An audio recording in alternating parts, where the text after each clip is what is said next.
The invitation arrived on a rainy Tuesday evening, tucked between overdue bills and a school newsletter, and it felt like a quiet explosion in Michael Harris's chest. He stood in the narrow kitchen of his small rented house, still wearing his work jacket, his hands trembling as he read the names printed in elegant script. It was her ex's wedding, and written beneath, almost as an afterthought, was a handwritten note asking if he would attend as her date. In that instant, the past he had buried under years of responsibility, grief, and single parenthood came rushing back, threatening to drown him in memories he had never fully healed from. If you believe in kindness, second chances, and the quiet power of human connection, take a moment right now to like this video, comment your thoughts, share it with someone who needs hope, and subscribe to the channel for more stories that touch the heart. Michael had never planned on being anyone's date again, especially not for something as emotionally charged as an ex's wedding. Life had hardened him in subtle ways since his wife passed away 7 years earlier, leaving him to raise their daughter alone. Every decision he made revolved around stability, routine, and survival. Romance felt like a luxury he could not afford, a chapter closed without ceremony. Yet the woman who had asked him, Emily, had entered his life quietly over the past year, not as a grand love story, but as a steady presence. She was the mother who volunteered at school events, the one who always noticed when Michael looked exhausted, the one who never pushed him to be more than he was ready to be. Emily's request was not dramatic. It was practical, almost gentle.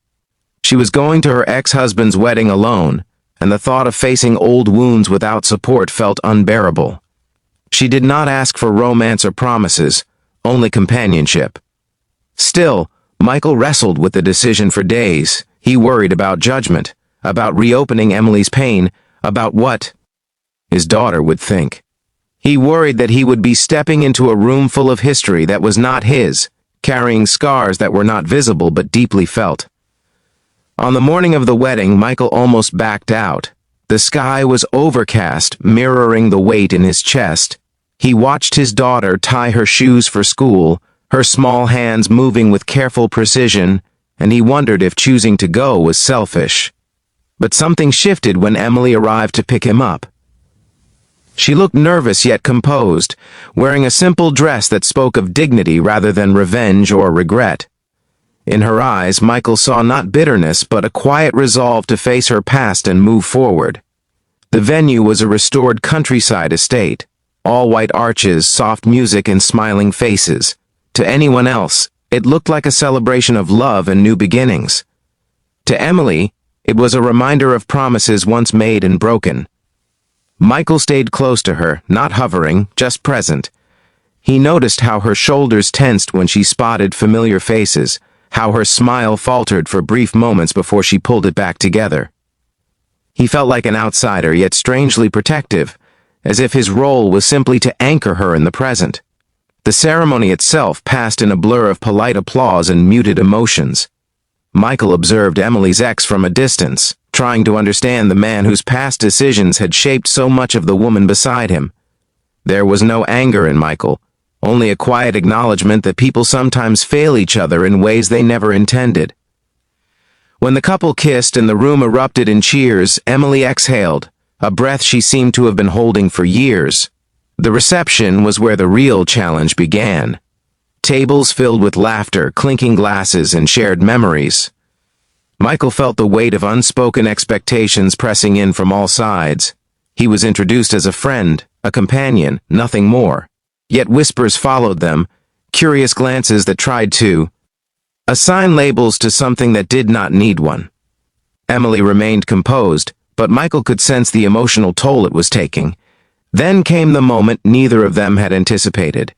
A sudden announcement that there would be open toasts, encouraging guests to share reflections on love, growth, and new chapters. Michael felt his heart drop as the microphone made its way around the room. He had not prepared for this. He had no intention of speaking. But when the microphone reached Emily, she gently declined, her voice steady but her eyes betraying a storm beneath the surface. And then, without planning to, Michael stood.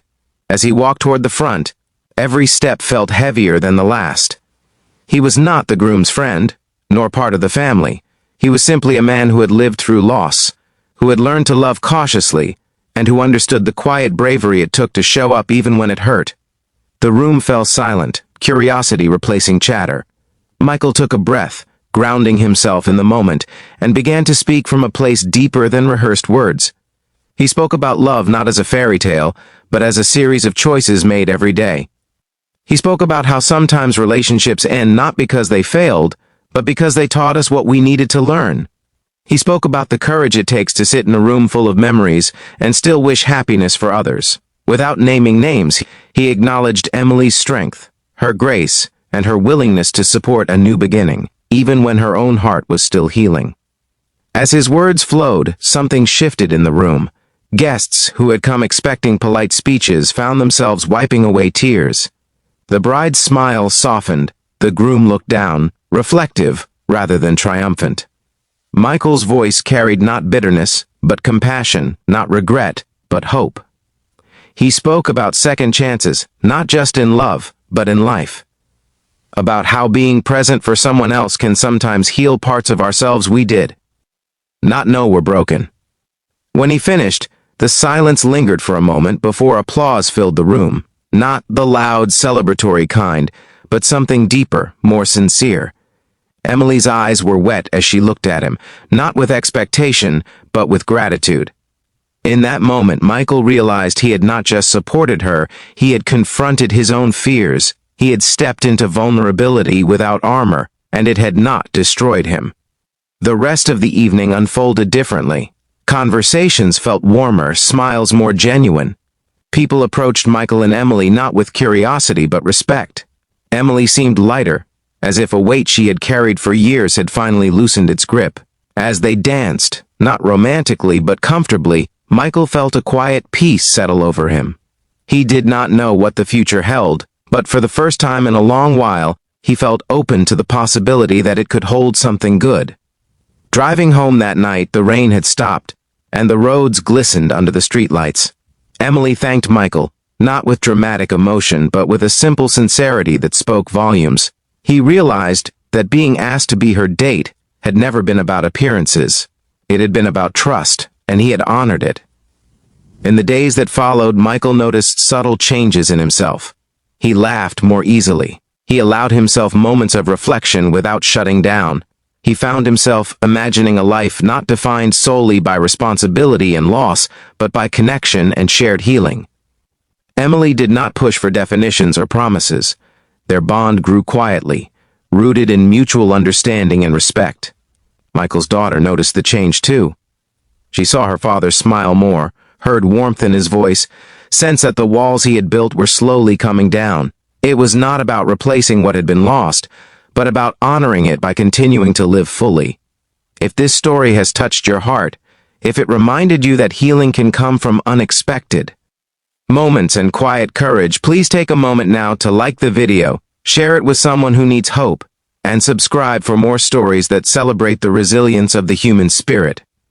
Just before we end, we have a special request for you. Please comment below and tell us what part of this story resonated with you the most, or share your own experience of second chances and unexpected healing.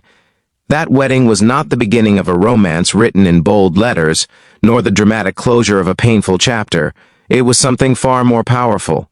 It was a reminder that sometimes the bravest thing we can do is show up for someone else, speak from the heart, and allow ourselves to be seen. Michael did not leave that wedding as a hero or a savior. He left as a man who had found a piece of himself he thought was gone forever. And in doing so, he reminded everyone in that room that love in all its forms is still worth believing in.